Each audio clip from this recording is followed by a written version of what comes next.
Sebelum menonton video ini, bagi kalian yang beragama Islam dan belum sholat, sebaiknya sholat dulu, karena sholat lebih penting daripada nonton YouTube. Alhamdulillah wassalatu wassalam ala rasulillah wa ta'ala.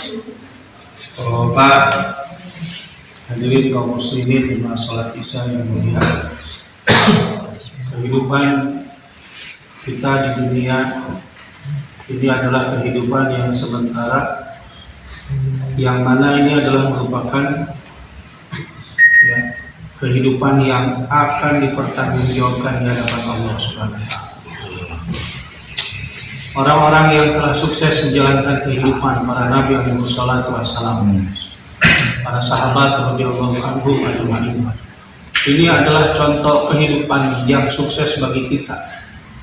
Karena kita semua yang duduk di sini, termasuk saya yang berbicara, kita ingin sukses dunia dan akhirat. Di mana tolak ukur kesuksesan? Apakah dalam pangkat, jabatan? Bukan. Korun, Fir'aun, Haman, Namrud, orang-orang yang punya jabatan tetapi tidak punya iman, celaka dunia dan akhirat. Jadi Bapak yang mulia, tolak ukurnya bukan dalam jabatan, bukan dalam harta. Tolak ukurnya adalah dalam kesempurnaan agama. Kita diseru oleh Allah, ya ayyuhalladzina amanu udkhulu fi silmi kafah. Wahai orang-orang beriman, masuklah kalian ke dalam Islam secara keseluruhan. Sahabat radhiyallahu anhum ajma'in yang telah sukses mengamalkan Islam secara keseluruhan, imaniyah, ubudiyah, muamalah, muasyarah, akhlak sahabat, inilah contoh kehidupan. Apabila kita ingin sukses, tiru para sahabat. Apabila kita ingin jaya dunia dan akhirat, tiru para sahabat. Mereka masih ada hidup di dunia, tetapi Nabi mengatakan Abu Bakar fil jannah, Umar fil jannah, Utsman fil jannah, Ali fil jannah. Orangnya masih di dunia, tapi Nabi katakan mereka dalam surga. Mengapa demikian Bapak yang mulia? Mereka padahal notabene-nya punya latar belakang jahiliyah. Orang-orang luar negeri kalau dengar Mekah ngeri, Pak. Itu sudah biasa dari zaman dulu, ada penjajahan. Tapi ada negeri yang tidak dijajah oleh orang luar, Mekah. Mengapa? Kering kerontang, tidak ada mencepat sasunda nama, tidak ada pika bitaun, yang ada pika sanamun. SDA, SDM-nya, sumber daya alam, sumber daya manusianya itu bengis-bengis. Bapak-bapak tahu bagaimana keadaan jahiliyah. Tapi Nabi SAW datang, diutus oleh Allah, membawa penerangan hidayah. Minal zulumati ila nur, yang tadinya mereka zulumat, gelap, menjadi terang benderang, menjadi orang-orang yang sukses dunia dan akhirat, menjadi orang-orang yang dijadikan contoh oleh Allah Subhanahu wa Ta'ala bagi manusia sampai dengan hari kiamat. Siapapun dia yang mengikuti sahabat pasti akan selamat dunia dan akhirat. Maka untuk itu Bapak hadirin yang mulia, tugas kita sekarang ini adalah bagaimana mengusahakan diri kita di sebagaimana diri para sahabat. Pejabat di zaman sekarang sebagaimana pejabat di zaman sahabat. Nabi SAW khairul qurun qarni bersabda, sebaik-baik kurun ini adalah kurunku, kata Nabi. Sebaik-baik zaman adalah zamanku, kata Rasulullah. Mengapa? Karena hidup ketika itu orang-orang terbaik terbaik, pejabatnya pejabat terbaik, orang kaya terbaik, rakyatnya rakyat terbaik, laki-laki perempuannya laki-laki perempuan terbaik, sampai dengan anak-anak muda terbaik. Anak kecil di zaman sahabat, orang lain sedang main, ini ada anak kecil sahabat menangis. Ditanya, kenapa kamu menangis, nak? Tidakkah kamu punya mainan sehingga tidak bisa main dengan saudara-saudara kamu, teman-teman kamu? Dia bilang, bukan paman, saya menangis teringat akhirat. Tadi katanya saya menyaksikan ibu saya memasak, yang dilemparkan ke dalam api oleh ibu saya kayu-kayu bakar kecil terlebih dahulu, baru setelah itu kayu yang besar. Paman, saya takut nanti di neraka yang pertama kali dilemparkan oleh Allah anak-anak kecil seperti saya. Eta budak letik di zaman sahabat ingatkan akhirat.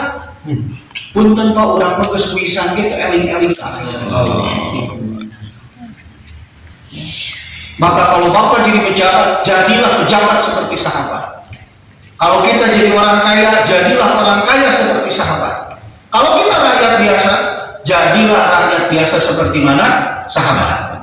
Kalau kita punya anak-anak kecil, jadikan anak-anak kita ini seperti anak-anak sahabat. Bagaimana caranya? Hidupkan amal masjid kita sebagaimana amal masjid di zaman sahabat. Hidupkan rumah kita sebagaimana rumah-rumah di zaman sahabat. Saya bertanya kepada bapak-bapak, di mana pondok pesantren Nabi? Di mana Pak? Di Masjid Nabawi. Di mana cabangnya Pak? Kan kalau pesantren besar biasa ada cabang, benar kan? Itu di mana cabang pondok pesantren Nabi Sallallahu Alaihi Wasallam? Di rumah. 124.000 rumah sahabat menjadi cabang pondok pesantren Nabi Sallallahu Alaihi Wasallam. Sahabat di masjid sebagai santri terbaik, the best student. Ya, gurunya siapa? Gurunya seorang utusan Allah. Tapi ketika pulang sahabat ke rumah, mereka menjadi ustadz, guru-guru bagi anak dan istri mereka. Inilah usaha dakwah dan tabligh. Inilah usaha khuruj fi sabilillah. Bukan usaha menelantarkan keluarga, nauzubillah, tidak. Justru usaha dakwah dan tabligh, usaha khuruj adalah usaha yang sayang kepada keluarga, anak, istri, menyelamatkan mereka, kita semua dan umat di seluruh alam dari siksa api neraka. Qu anfusakum wa ahlikum nar. Jaga diri kalian kata Allah dan keluarga kalian dari siksa neraka. Bagaimana menjaganya? Dengan agama. Jadikan diri kita di masjid sebagai santri dan jadikan diri kita di rumah sebagai ustaz. Mengajarkan anak istri kita agama. Para sahabat, mereka melahirkan anak-anak hafid dan hafidhah. Para sahabat mereka melahirkan alim-alimah.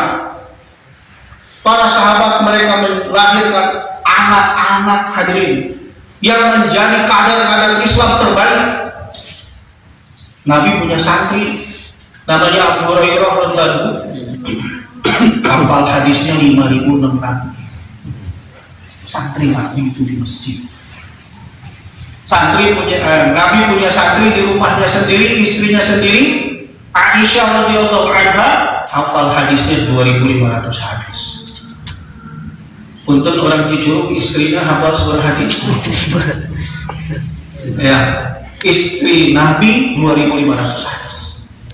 Makanya kenapa kita menghidupkan amal masjid dengan dakwah Allah ta'ala wa ta'ala zikir ibadah khidmat, begitupun di rumah. Kita hidupkan dakwah, kita hidupkan ta'lim, ketika kita hidupkan zikir ibadah dan khidmat di rumah kita. Jangan jadikan rumah kita bioskop, jangan jadikan rumah kita restoran, jangan jadikan rumah kita hotel, jadikan rumah kita seperti masjid. Ya, jadi ada dua usaha di kampung kita, masjid dan rumah kita. Apa yang akan terjadi? Kehidupan ini akan seperti mana kehidupan sahabat.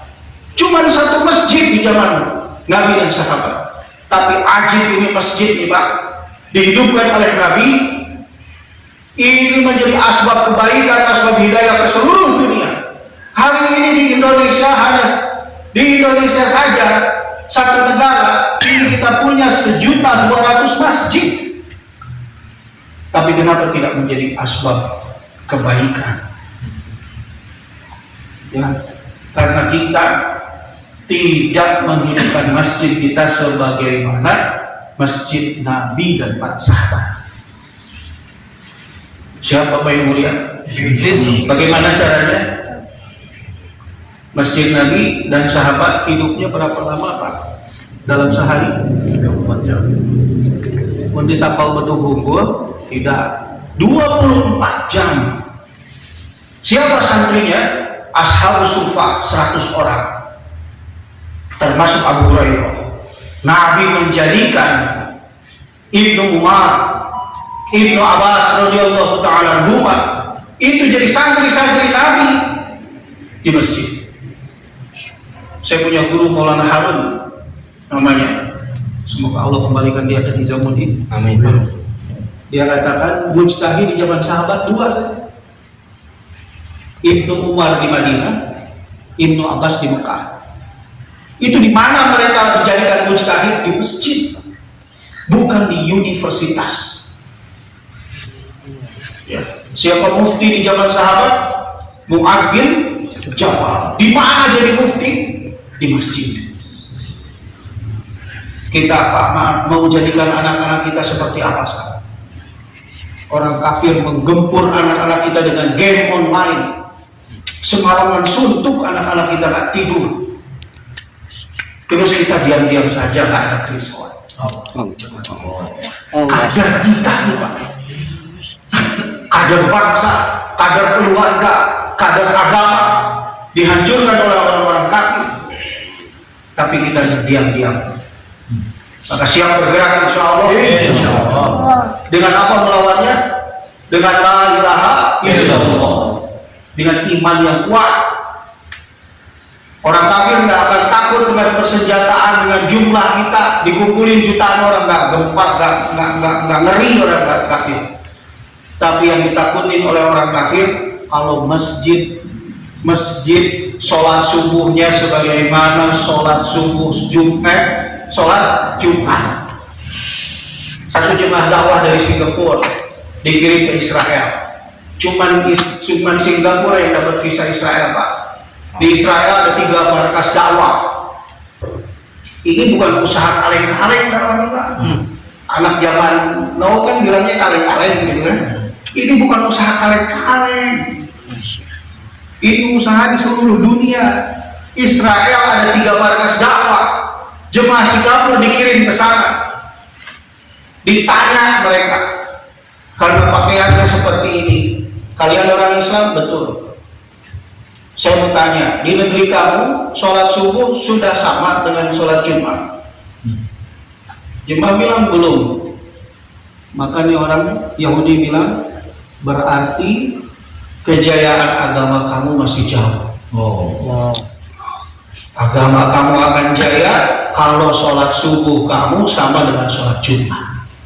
Buya Hamka mengatakan, kamu mau tahu orang muslim, lihat sholat Jumat. Tapi kalau kamu ingin tahu orang mukmin, lihat sholat subuh berjamaah. Ya, maka ini usaha kita. Bagaimana 100% laki-laki balik di kampung kita ke masjid?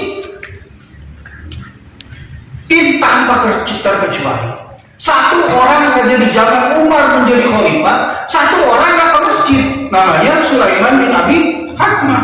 Didatangin sama Umar. Bisi bapak harus atau cina huruf so ketra-ketra tanpa batu tendutan sama sahabat. Umar datang kepada Ummu Sulaiman. Ummu Sulaiman, kemana anak kamu? Saya tidak lihat hari ini sholat subuh di masjid. Ummu Sulaiman mengatakan, anakku tadi malam sholat semalaman suntuk. Pas adzan dia sholat di rumah, saya sholat Pak, sholat ngan di imah tapi langsung blok balas dendam. Kata Umar, saya lebih sampaikan kepada anak kamu, saya lebih suka sholat subuh berjamaah daripada sholat tahajud semalaman suntuk. Ya. Pak, di kampung kita berapa orang yang tidak sholat berjamaah subuh? Harusnya kalau kita kayak sahabat itu didatengin semua. Iya masa kali ke masjid Nabi. Subhanallah. Ya. Di zaman sahabat, kata orang munafik sholat di masjid. Ada dua waktu yang tidak didatangi oleh munafik, Isya dengan subuh. Maka siap kita ambil tanggal saya insya Allah.